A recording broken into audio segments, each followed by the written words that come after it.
Semangat merdeka, jangan mengalah. Dunia bukan tempat berkelah. Pertahan negara, walau berdarah. Di puncak jannah, engkau beristirahat. Tahan bersakit, mahu berpedih. Iman kuat, pantang beralih. Memikul beban, tahan ditindih. Junjung agama, mestilah gigih. Itu prinsip sumpah keramat orang yang mempertahankan bumi merdeka.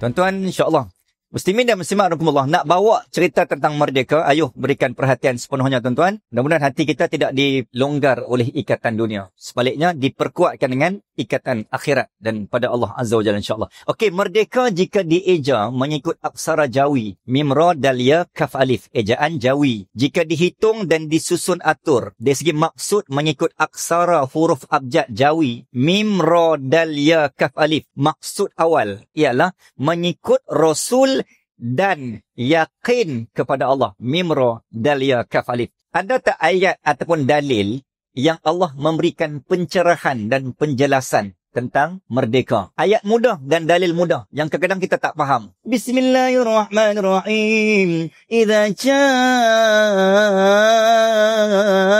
nasrullahi wal fath وَرَأَيْتَ النَّاسَ يَدْخُلُونَ فِي دِينِ اللَّهِ أَفْوَاجًا. Ayat tu sebenarnya, ayat Allah nak beritahu apa? Bila datangnya bantuan kemerdekaan belas ihsan daripada Allah, kamu akan lihat, idza jaa nasrullah, datang bantuan daripada Allah Azza wa Jalla dan kemenangan, kemerdekaan, pembebasan kota Mekah. Okey, maka itu dalil tentang kemerdekaan. Muslimin dan muslimat rahimakumullah. Okey, nak cerita tentang Fathu Mekah. Misi Nabi adalah untuk menjernih kekeruhan, membersih kekotoran apa yang ada di lantai Kaabah. Sebab 360 berhala. Keluarkan kami daripada penyembahan berhala.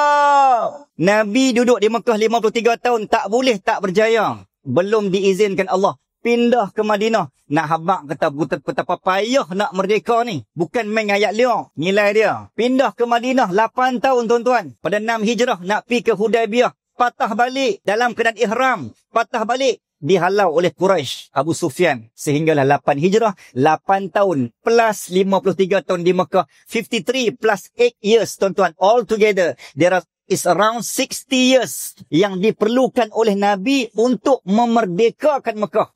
Tuan-tuan, perjuangan dan perjalanan. Sebab tu tuan-tuan, bila pergi Mekah, tuan-tuan kena ambil feeling ni. Tuan-tuan tengok Kaabah, tuan-tuan pijak lantai mata, ya Allah, Nabi ambil masa 61 tahun. Takkan aku nak sembahyang kat hotel? Takkan aku nak sembahyang di jalan? Aku kena aku kena raih setiap inci bumi Mekah ni. Aku kena dakap, aku kena peluk cium. Sebab Nabi ambil masa 61 tahun untuk membebaskan bumi ni. Jadi ayat yang paling sesuai kita boleh ambil apa? Allah menginjak dan menolak langkah Nabi. Berundur selangkah untuk kamu melonjak 1000 langkah ke hadapan. Macam kita masuk acara lompat jauh dan lompat kijang. Bila kita nak lompat tuan-tuan, kita takkan lari terus. Kita akan ambil lajak. Dalam Islam, dalam perjuangan, dalam hidup tuan-tuan, kita kena ada konsep ambil lajak, push ke belakang. Bukan kalah, tetapi kita mengalah, undur ke belakang untuk melonjak lebih ke hadapan. Dalam hidup kita tuan-tuan, kita kena ada masa-masa healing, throwback sat, patah balik sat. Kita undur sat ke belakang. Sebab tu kita panggil apa? Momen-momen untuk kita kumpul balik energi kita. Walaupun kita fikir logik, Nabi sepatutnya bila ke Madinah, Nabi pergi ke depan, kenapa pergi ke belakang? Nabi menggunakan strategi, mind maker, master plan. If you want to move, kalau kamu nak maju, sesekali kekadang kamu perlu undur 2-3 tapak ke belakang untuk kamu melonjak lebih step ke hadapan. Itu konsep motivasi psikologi.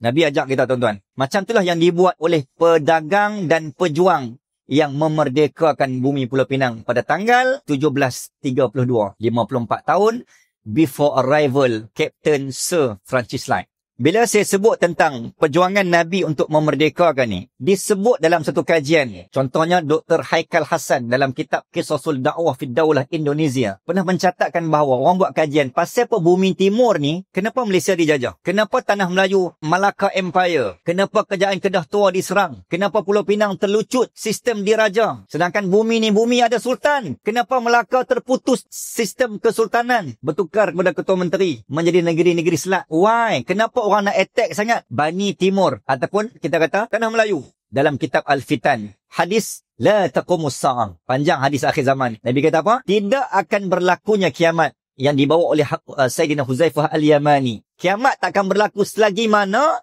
Islam akan bangkit dari Bani ataupun dari laluan dan jaluran kawasan timur. Walaupun Nabi tak sebut spesifik negara mana, tetapi tuan-tuan, kita secara geografinya kita kompom wilayah timur. Maka itu yang dikatakan kenapa wilayah timur mesti dijajah. Maka geng-geng Nasara, geng-geng Yahud, geng-geng pengkaji hadis akhir zaman, walaupun bukan Islam. Tuan-tuan, geng-geng Yahudi akhir zaman ni, mereka ni lagi power ilmu akhir zaman berbanding kita. Daripada kitab Taurat bertukar daripada kitab Talmud. Mereka conquer bab-bab hadis. Kat mana Nabi kata Islam akan bangkit? Kat situ kita pergi. Kat situ kita cantas sebelum terlepas. Sebab itulah tuan-tuan, bila datang Wizurai ataupun orang agama biarawan, antaranya Lopez ataupun Alfonso di Albuquerque, orang pedri, orang bukan orang kaleng-kaleng ni. Level Maulana lah kita kata. Bukan hanya seorang pedagang. Orang yang kita kata, orang yang ada agama oriented. Orang yang ada misi untuk menafikan hadis Nabi. Wilayah timur, kita kena cantas sebelum terlepas. Maka propaganda dan persiapan serta persediaan al-isti'dad dilakukan untuk menghentam dan menghancur meluluh lantahkan wilayah timur. Sebab bumi ini dalam radar Nabi dalam hadis akhir zaman. Bila Nabi kata bumi ni hampa kena jaga elok, bumi kita ni, maka dalam catatan saya sebutkan tadi, kitab Qisasul Da'wah fi Daulah Indonesia, Dr. Haikal Hasan, seorang sejarawan Indonesia, pernah membuat satu tesis dalam PhD-nya yang dibongkarkan. Rupanya tuan-tuan, sekitar 625 Masihi, 626 Masihi, ada beberapa orang rangkaian sahabat Nabi yang telah diutus khas ke bumi ini. Antaranya Sayyidina Ja'far bin Abi Talib, sepupu Nabi, adik-beradik dengan Sayyidina Ali Abi Talib, sekitar 625 Masihi. Setahun kemudian, 626 Masihi, ada catatan Sayyidina Abdullah ibnu Mas'ud. Dan catatan yang lain, tuan-tuan, sahabat yang saya sebutkan tadi, tuan-tuan, berpecah dua laluan. Satu menggunakan, dia panggil laluan Sikh Route, dan satu menggunakan laluan Spice Route. Apakah itu? Laluan sutra dengan laluan rempah. Dua-dua laluan ni ada dalam buku teks sejarah. Dia kata 4. Kita mengaji dah dulu bab ni. Tapi mengaji tak ada roh. Dulu mengaji hanya untuk jawab exam. Tak sampai ke jiwa dan hati. Hari ni kita ulang kaji balik. Unais X Unlimited. Jomlah join grup itu. Kalau tuan-tuan rasa macam tak mau dengar sekarang pun, tuan-tuan boleh dengar pada masa depan. Sebab ini adalah komitmen bayaran sekali seumur hidup. Tanpa iklan, tanpa tapih, tanpa lapik lah. Untuk memberikan satu pendoakan dan perkongsian yang sangat eksklusif yang tidak dapat disaksikan di mana-mana channel dan diorang yang lain. Siri Empire. 47 episod dan insya-Allah akan datang episod yang ke-48, siri kuliah konspirasi dan juga siri istimewa dokumentari konspirasi. Video ni memang tak boleh langsung diupload, memang tak lepas. Ayuh kita daftar sekarang. Saya mengharapkan para umpire Rian sekalian, jomlah. Lagi cepat anda masuk, lagi cepat anda dapat akses. Laluan sutra ni bermula daripada mana? Daripada Hijaz, daripada Madinah ataupun daripada Mekah. Semenanjung tanah Arab, turun ke mana? Turun ke Hadramaut, naik ke Samarkand, naik ke Xi'an, naik ke Beijing. Dan setiap checkpoint daerah negara tu, semua Islam. Laluan kedua, daripada Mekah, semenanjung tanah Arab, turun ke bawah Hadramaut, turun ke Goa, Calicut, Goa, India, turun ke Malacca, naik ke Guangzhou ataupun Guangzhou. Dan semua titik itu telah dipasakkan dengan bendera Islam. Al-Islamu ya'lu wa la yula alaih.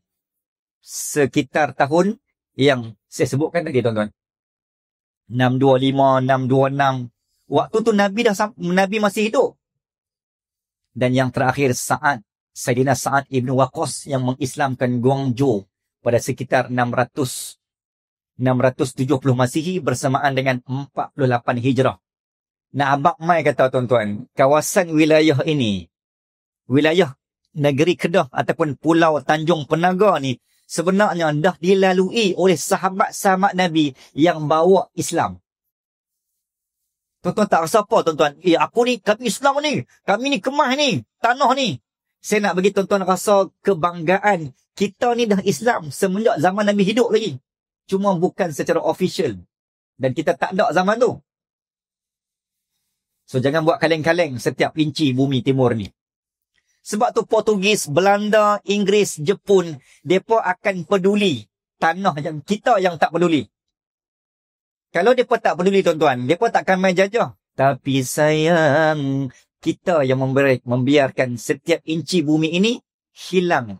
Sekeping, seinci, sehasta, seekar, habis. Apa jadi pada Singapura? Singapura adalah termasik sebahagian daripada tanah Melayu. Apa jadi? Tangisan yang diratapi tak mampu mengembalikan Singapura kepada tanah Melayu. Kita punya tu. Bila kita bawa tajuk macam ni tuan-tuan, saya harap tuan-tuan bebaskan diri, merdekakan daripada sebarang sentimen politik. Kita berbicara atas dasar dan landasan fakta sejarah. Sebab termasik dikuasai oleh parti komponen Melayu. So siapa yang melepas? Apakah ada negeri di tanah Melayu yang akan mengikuti Singapura? Bahaya tuan-tuan. Sebab tu kita kena bincang tajuk ni. Sebab tajuk ni ada semangat dan ada spirit, ada kesatuan untuk hang pegang. Ni negara kita ni. Kesimpulan daripada pengisian kita malam ni, seolah-olah katalah Portugis mai on the way malam ni. Contohlah macam tu lah. Saya minta tuan-tuan bangkit sekali lagi, pakat pegang tangan ni. Pegang. Hang juga. Bumi ni bumi kita ni, Islam ni. Umpama macam tu. Hang mai macam mana pun Portugis, secanggih mana pun senjata hang, kami tetap rempuh dan tempuh. Kami takkan biarkan seinci bumi ni dijarah yang ada hanya dua. Sama ada kami menang atau syahid. Itu kesimpulan ceramah ni malam ni. Muslimin dan muslimat rahimakumullah, Allahumma salli ala sayyidina Muhammad. Okey, bila Nabi Muhammad pun dah bagi wasiat dekat sahabat yang telah mengislamkan tanah ni, termasuklah bumi Qolah ataupun Kalai, iaitu bumi Kedah ni lah, Tanjung Penagon. Maka di situlah datangnya barisan-barisan negara-negara penjajah. Dan kita ni sebenarnya disebut sebahagian daripada wilayah Anatul dalam bahasa Arab. Negara yang memiliki identiti dan jati diri. Anatul. Dalam sejarah Daulah Uthmaniyah, daripada Anatul menghasilkan Anatolia. So rupanya kita ni sebahagian daripada negara yang ada identiti dan jati diri. Sebab tu tuan-tuan, kenapa nama-nama sultan di negeri-negeri tanah Melayu dimulakan dengan tuanku? What is the meaning of tuanku? Tuanku bermaksud tuan kepada tanah ini. Setiap inci bumi ni milik dia siapa? Siapa daftar IC ni? IC surat beranak ni siapa? Kita. So, siapa yang bawa migran? Siapa yang bawa pedagang dan orang-orang luar yang selain daripada Melayu, tuan-tuan? Namanya penjajah. Penjajah bawa sebagai buruh. Tapi apa berlaku? Buruh naik kepala, mereka yang pegang kuasa. Benda tu yang berlaku dalam kerajaan Arab Saudi 1770. Sebelum kita masuk cerita tentang penjajah merdeka ni, tuan-tuan, saya nak kaitkan similarity antara kemerdekaan tanah Melayu dengan kemerdekaan bumi Arab yang dimerdekakan oleh Rasulullah SAW pada tanggal 8 Hijrah dalam peristiwa Fathu Mekah. Tuan-tuan, ketika bumi Hijaz di bawah pimpinan Rasulullah berganti zaman, berganti tangan, sampailah Syarif Husin, saya ringkaskan, keturunan baginda Rasul SAW, Bani Hashim, Quraisy yang terakhir, yang memegang kunci Kaabah di bawah kerajaan Daulah Turki Uthmaniyah. 1517, Sultan Selim I, sampailah Sultan Abdul Hamid II. Itulah ayah pemegang kawasan Khadamul Haramain. Setiap hal ehwal Mekah dan Madinah, tuan-tuan, diurus tadbir oleh semua khalifah Turki Uthmaniyah, termasuk perbelanjaan kain kiswah Kaabah. Datang seorang penjajah Arab Saudi namanya Mordakhai bin Ibrahim bin Moses. Ini antara catatan rekod pertama. Dalam banyak-banyak pandangan, saya bawa satu je malam ni. Mordakhai ni, dia adalah Yahudi daripada negara Iraq. Dan dia adalah pengasas. Ni cerita penjajah. Macam mana penjajah masuk mengkristiankan bumi timur dan mengwahabi dan mengsyiah. Kita kata, bukanlah kata mengyahudikan Arab. Tapi plus macam itulah lebih kurang. Dia ada darah-darah Yahudi. Mordakhai ni, dia adalah pengasas dan penjual, kita kata CEO kepada kacang-kacang. Selama ni kita pergi Mekah beli kacang kan? Kacang cerdik, kacang tak apa nak cerdik. Dari mana asal usul ke kacang? Bukan bumi Arab, bukan bumi Mekah. Mekah, Madinah hanya tamar, kurma, bukan kacang-kacang. So kacang-kacang ni siapa yang bawa? Asal usulnya. Maka Mordakhai ni dia main dengan ada misi penaklukan. Macam itulah Alfonso masuk. Ni kaitan dia. Dia masuk dia menawarkan sebagai pekerja. Tengok punya cerdiknya penjajah. Pekerja buat muka bodoh, buat muka hina, kerja tepi jalan. Tapi akhirnya tuan-tuan, hari sikit demi sikit, dia makan tuan.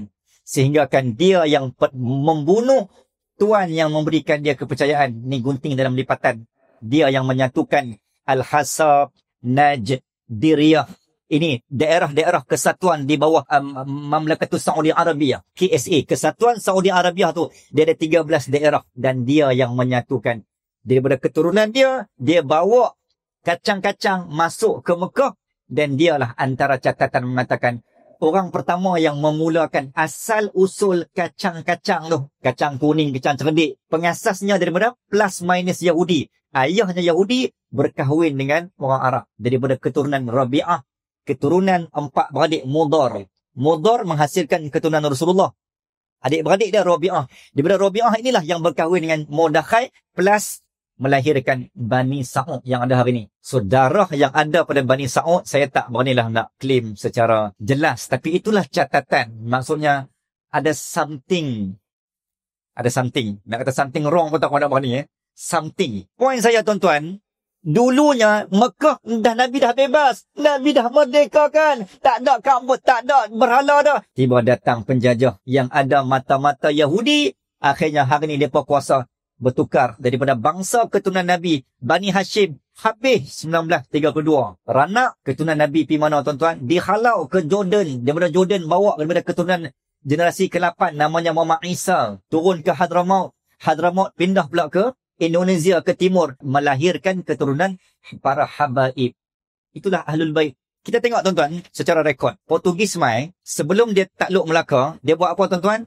Dia attack ayah kita, Uthmaniyah. Kita anak cucu. Kita ni di bawah Anatol. Kita di bawah Daulah Uthmaniyah. Sebab tu saya sering kali sebut, mungkin tuan-tuan yang pertama kali mengikuti tajuk Uthmaniyah ni, tuan-tuan tengok dekat bendera Johor. Bendera Johor lah yang antara paling ketara selain daripada bendera Jalur Gemilang. Bendera Johor awal-awal sebiji adalah negara Turki. Bendera Turki. Nak beritahu, kita memang kompong jelas di bawah Daulah Uthmaniyah.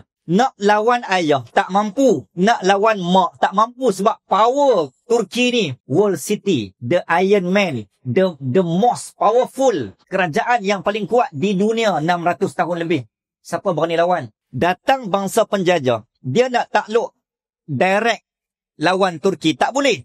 So, dia lawan anak cucu cicit dia. So, nak menggagalkan misi akhir zaman. Jangan bagi Islam bangkit dari timur. Attack! Maka datanglah usaha. Maka lawan dengan Turki, tuan-tuan. Terlepas dan terlucutlah wilayah Spain dan Portugal. Negeri Islam, tuan-tuan. Itu antara negeri Islam terawal. 711 Masihi. Dah diislamkan oleh Khalifah Tariq Ibn Ziyad, membina empire yang kuat, dan disitulah terbinanya antara masjid yang tercantik di dunia dan istana yang tercantik di dunia di bawah kerajaan Islam, Granada Al-Hamra, yang mengikut ciri-ciri istana dalam surga. Tuan-tuan kalau nak tengok ciri-ciri istana dan permata dalam surga, tuan-tuan tengok Masjid Granada.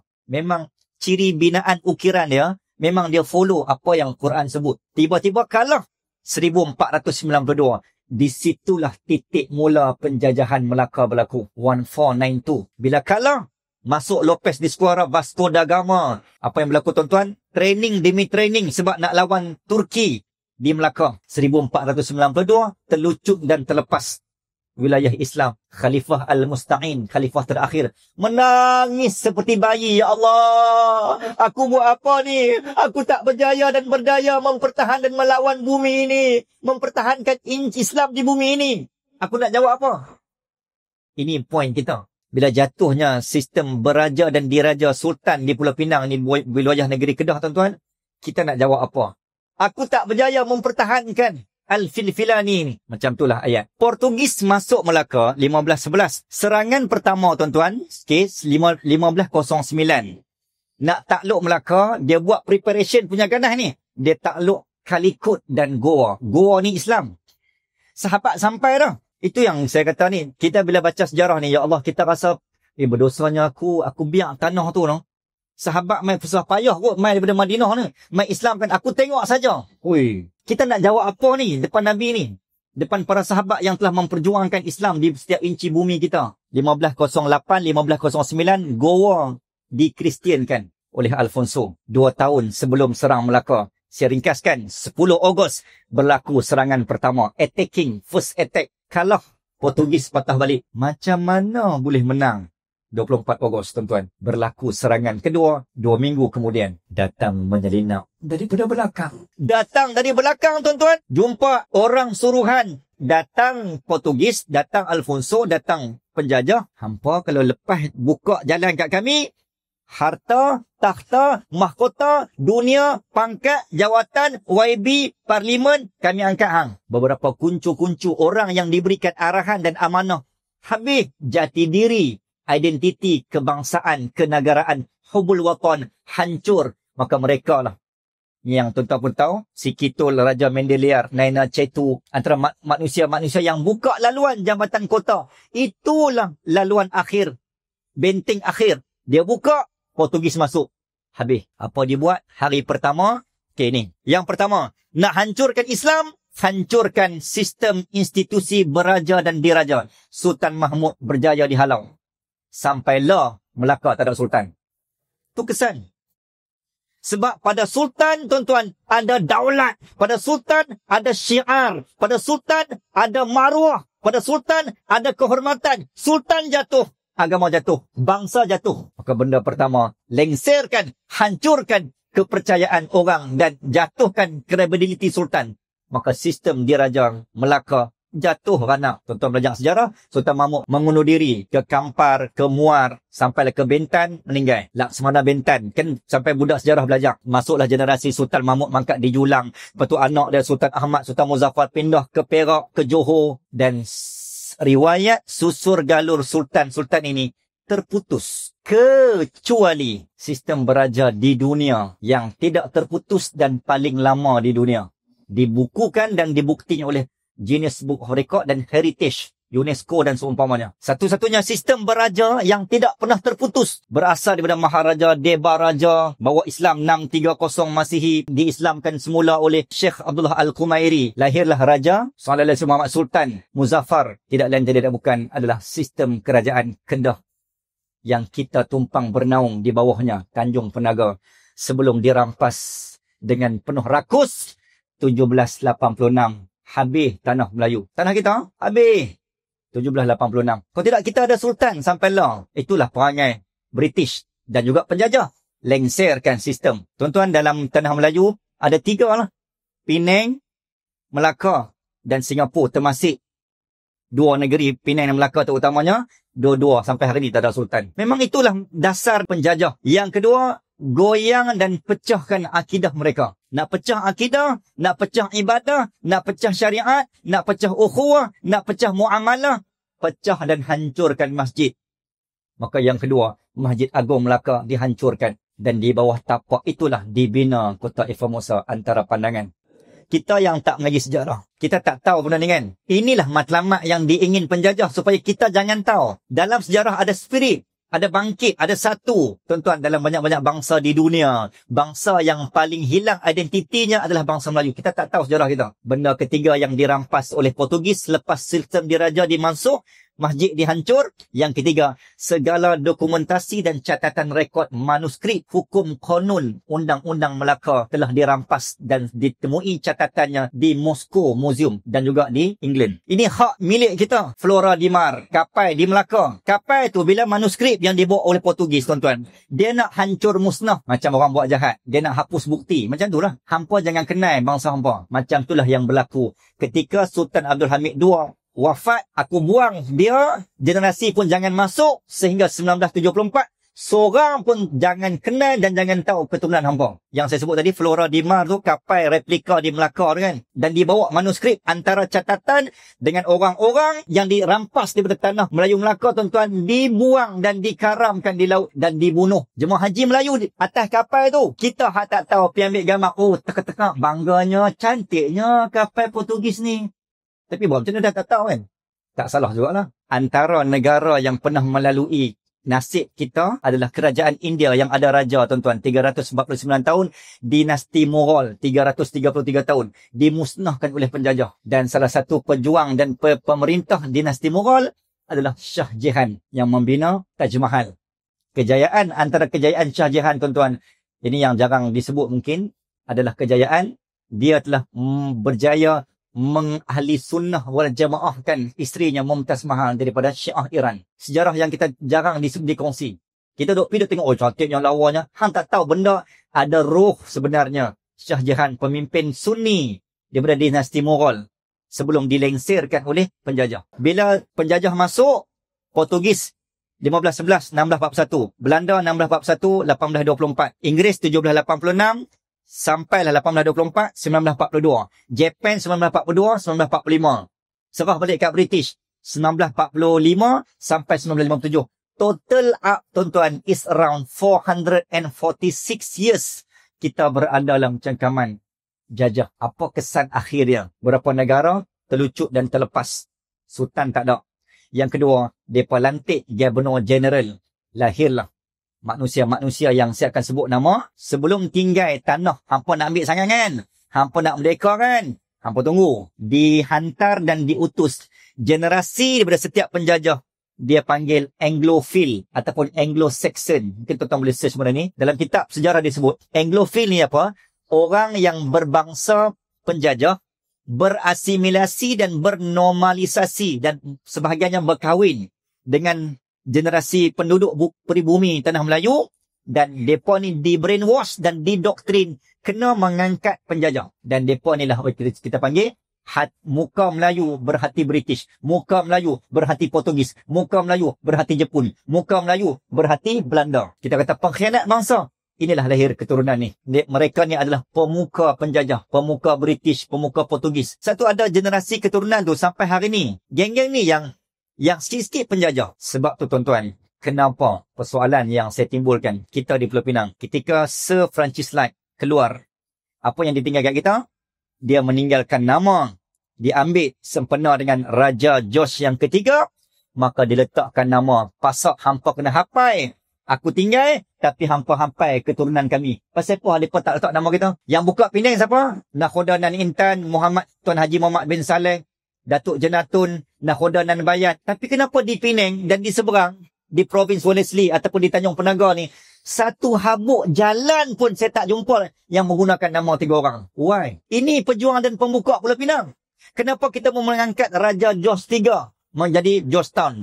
Sir John Frederick Dixon, Port Dickson, Major General William John Butterworth, sampai hari ni nama dia kekal, Butterworth, Gubernur negeri-negeri Selat. Sir William Cameron, juru ukur tanah British, dihantar daripada Pulau Pinang ke Pahang. Lahirlah nama Cameron Highland. Scotsman Colonel Norman Macalister, ditinggal nama, keluarlah nama Macalister Road. Macklem, ketua balai British, diletakkan nama Macklem Road. Dan orang Melayu nak bagi nama Melayu, keluarlah nama Maklum, Sungai Dua tu. Asalnya Macklem, tapi kira okey lah. Sebab dia tukar dari Inggeris menjadi Melayu. Siapa lagi tuan-tuan? Archibald Edward Herbert Anson. Namanya dipahat menjadi Anson Road. Gubernur Penang 1867. Kalau betul lah kita pejuang betul-betul merdeka, kenapa tak ditukar semua jalan kepada nama-nama pejuang Melayu di tanah Melayu, di Pulau Pinang?